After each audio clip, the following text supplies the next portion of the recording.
Hai sobat, gua Anggi Story. Mau temenin gue baca berita hari ini? Yuk, lihat dulu detik.com. Apa yang terjadi di detik.com? Oh, lupa. Ngopi dulu, ngopi.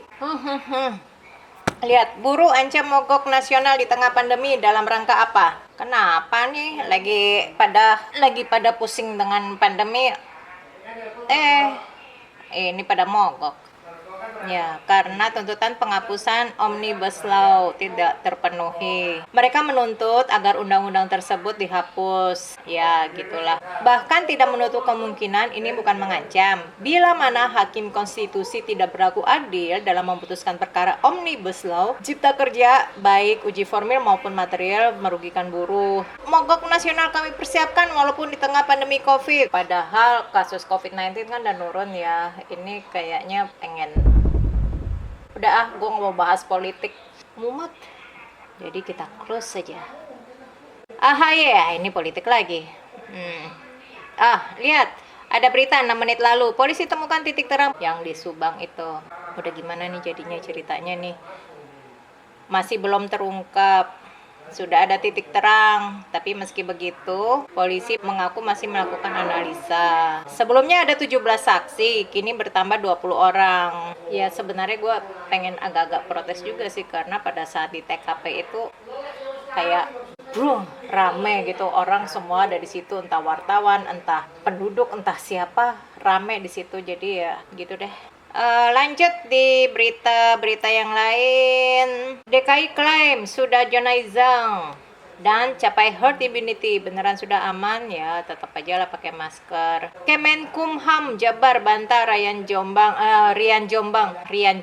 bisnis catering dalam lapas. Katanya dia ada bisnis catering, masak gitu. Tentang Rian Jombang ini besok kalian tonton ya. Besok gue mau cerita tentang karakteristiknya si Rian Jombang, dan supaya gimana kita waspada lah kalau misalnya ketemu orang yang model-model begini. Jangan dideketin sih intinya ya. Lanjut ya. Nissan Fairlady dilelang negara, harga mulai 8 juta. Oh no, Nissan Fairlady. Kita lihat dulu nih, Fairlady 8 juta. Punya siapa nih? Lama banget. Ya, lama banget. Aduh. Nah, 8 juta. Oh, ya ampun, Fairlady udah kelelep kali ya. Ya, gitu doang beritanya, nggak komplit. Ya udahlah. What? Jakarta urutan pertama tata kota terburuk di dunia.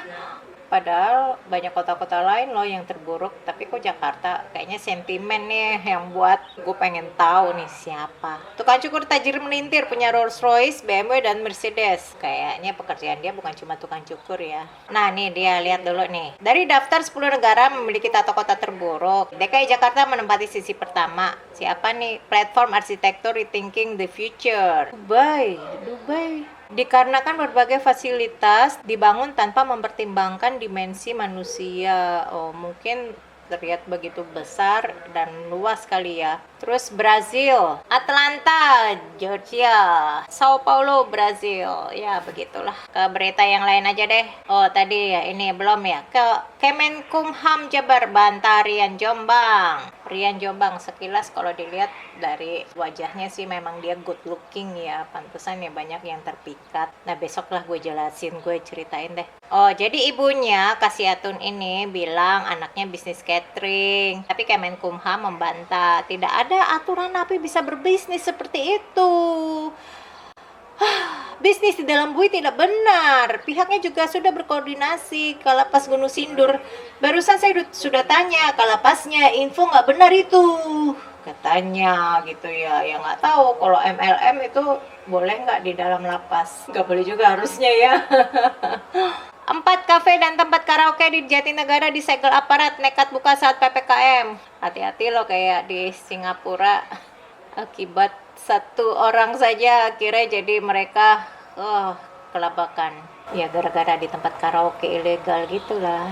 Margo City Mall kemarin katanya ada atapnya roboh gitu, terus ada lift itu jatuh dari lantai 3 ya apa lantai 4 ke lantai 1, ada yang korban juga meninggal, terus ada yang luka-luka. Pihak manajemen Margo City klaim jalani perawatan gedung sesuai SOP.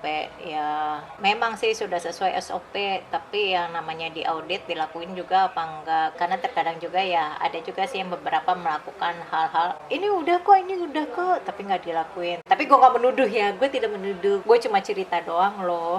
Bangunan Mall Margo City ambruk, penjelasan polisi dan Damkar Depok berbeda. Kok bisa? Namun demikian, Kapolres Metro Depok memastikan suara keras dan insiden di Margo City bukan berasal dari bom, melainkan ambruknya sejumlah barang bangunan berasal dari lift barang. Oh nih, dari lantai 3 ke 1 karena beban yang berat dan struktur bangunan tidak kuat. Itu yang mengakibatkan suara yang berbeda sehingga beberapa plafon tembok rubuh. Pengen tahu itu Mall Margo City kapan dibangun?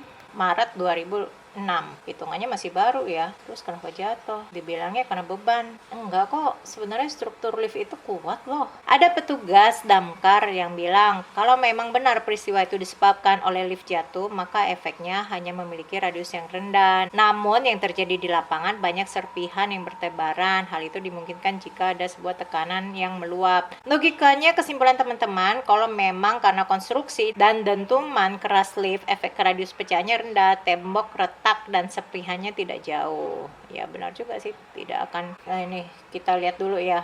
Mau lihat nih, wow, lihat nih sampai ke sana sini. Ya, ini bukan cuma sekedar lift. Kalau lift jatuh ya di tempat liftnya itu aja, di ruangan lift ini aja, nggak ke semuanya. Ini lebih dari sekedar itu. Ada yang bilang karena ledakan gas. Terdengar ledakan sampai keluar loh ke tempat parkir akibat ledakan. Ada yang bilang begitu deh, akibat ledakan. Ya udah gitu aja. Aku harap kamu suka dengan videoku ini, dan nanti kan video-videoku berikutnya akan aku upload setiap hari. Kalau kamu ada pertanyaan, kamu udah unek-unek, kamu bisa komen di bawah. Mohon maaf untuk segala kesalahan tutur kata. Jangan lupa like dan subscribe. Stay safe and stay healthy.